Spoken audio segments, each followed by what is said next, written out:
नमस्कार मित्रांनो, तरी कृषी मित्र भूषण या आमच्या यूट्यूब चॅनलमध्ये आपले हार्दिक स्वागत. तरी आपण अशा प्रकारे पुढील माहिती सांगत आहोत. मागेल त्याला सौरपंप पोर्टलची लिंक खाली दिलेली आहे. नमस्कार मित्रांनो, मोठ्या प्रतीक्षेनंतर मागल त्याला सौरपंप महाडिक्स ऑनलाईन याच्यावरती ऑनलाईन करू शकता. तरी आपण अर्ज कशा प्रकारे करतात, 3 नंबरचं ऑप्शन जे दिसतं त्याच्यावरती आपण अर्ज लॉग इन करू शकता. अशा प्रकारे पेज ओपन होतं. जे वरचा पेज आहे ते पेज ज्यानं विद्युत जोडणीसाठी कोटेशन फाडलेलं आहे त्यांच्यासाठी प्रथमचं ती पेज आहे. ज्यांना कोटेशन नाही फाडलं त्यानं पहिला तक्ता जो आहे तो प्रथम सोडून द्यावा व जे खालचा तक्ता आहे तिथं आपला प्रथम आधार कार्ड क्रमांक टाकावा. जो वरचा तक्ता आहे तो स्पेशल ज्यानं कोटेशन पाडले आहे त्यांच्यासाठी आहे. ज्यांना विद्युतची डीपीची आवश्यकता आहे त्याने त्याच्यासाठी अर्ज केला आहे त्यांना तो तक्ता भरून अर्ज करावा जो सोलरसाठी. व जो खालचा तक्ता आहे तो ज्यानं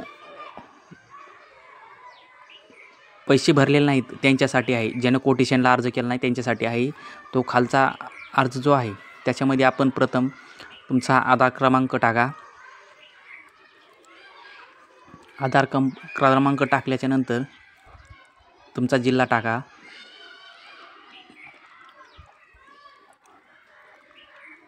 आता सध्या आधार टाकल्याच्या नंतर तुम्ही जिल्हा टाका. आता आपण आधार नंबर टाकून घेत आहोत.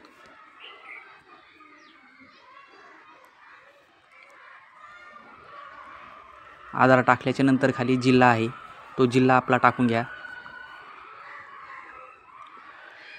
जर तुम्ही याच्या आधी ह्याच्या आधी अप्लाय केलेला असेल किंवा घेतलेला असेल पंप तर तुमचा अप्लाय घेतलेला आहे म्हणून दाखवतं. त्याच्यामुळं जर आपण ह्याच्या आधी अर्ज केलेला असेल तर अर्ज करू नका, कारण तो अप्लाय केलेला आहे असं आधार कार्डवरती दाखवत आहे. आधार नंबरवरती ते घेतलेल्या पंपाची नोंद झालेली असते. तर त्याच्यानंतर आपला तालुका निवडा. तालुका निवडल्याच्या नंतर आपण आपलं गाव निवडा.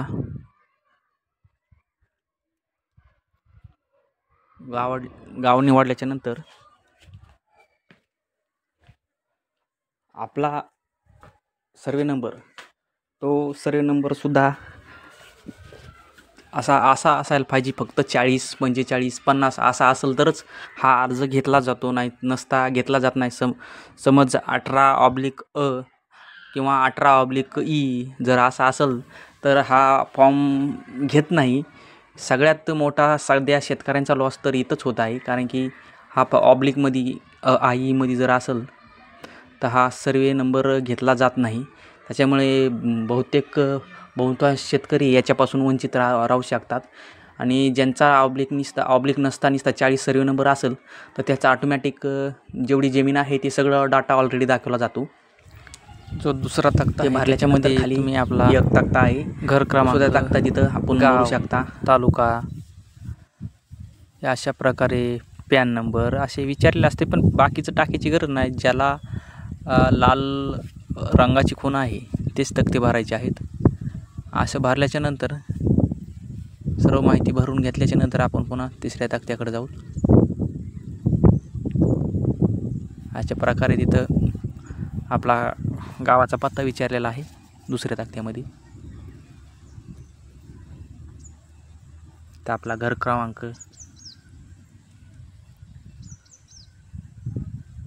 तालुका आणि गाव एवढं टाकल्याच्या नंतर आपण खालच्या तक्त्यामध्ये आता जाऊयात. तिसऱ्या तक्त्यामध्ये आपण पाहू शकता जलस्रोत, जो आपल्याकडे विहीर, बोर, तलाव जो काय आहे व पाणी हार्ड आहे का सॉफ्ट आहे व पाण्याची लांबी, खोली किती आहे, त्याच्यामध्ये पाण्याची गुणवत्ता ही सॉफ्ट करायची आहे. आणि पाण्याची खोली उन्हाळ्यामध्ये किती जाते व आता सध्या किती आहे तर आपण 190-200 अशी टाकू शकता.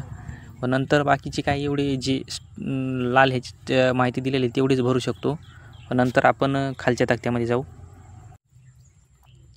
तर आपण चौथ्या तक्त्यामध्ये पाहू शकतो पिकाचा प्रकार, जो आपण खरीपमध्ये किती पिकं घेतली.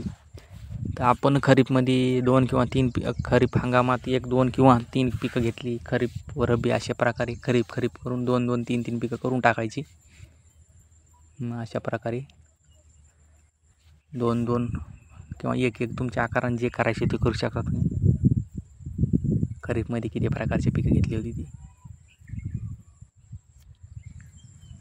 तक्ता नंबर 5, त्याच्यामध्ये आपण विद्यमान वापर करता आहात का, तर आपण तिथं नाही असे करायचे. व दुसरं त्याच्यामध्ये कोणत्याही प्रकारची माहिती भरायची नाही. म्हणजे ह्याच्या आधी आपण पंप घेतला आहे का, आपण याचे लाभार्थी आहात का असं विचारण्यात येतं. तिथं आपण नाही असे करायचे व आपण पुढील 6व्या तक्त्यामध्ये जाऊ. 6व्या तक्त्यामध्ये आवश्यक पंप प्रकार DC व आवश्यक पंप प्रकार श्रेणी सेक्लोरो स्टँडर्ड असे 2 ऑप्शन आहेत. आपल्याला 2 नंबरचा ऑप्शन निवडायचा आहे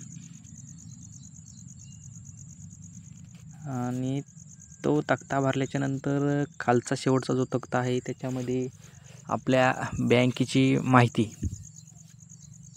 ते आपण बँकेची माहिती पूर्णपणे चांगल्या प्रकारे भरून टाका, जेणेकरून तुमचा पंप जरी बाद झाला तर ते पेमेंट त्याच्यावरती पडू शकते व तुम्हाला याच्यावरती मोबाईलवरती मेसेज येऊ शकतो.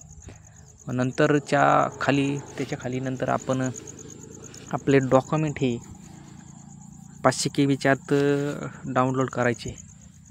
7/12 फोटो, बँक पासबुक, आधार कार्ड अशा प्रकारे फाईल अपलोड करा आणि नंतर खाली शेवटला फॉर्म सबमिट करा. फॉर्म सबमिट केल्याच्या नंतर आपल्या मोबाईलवरती मेसेज येईल आणि तो आपला MK नंबर सेव्ह राहू द्या.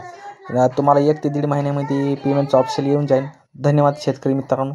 तर अशाच माहितीसाठी आमच्या YouTube चॅनलला सबस्क्राईब करा.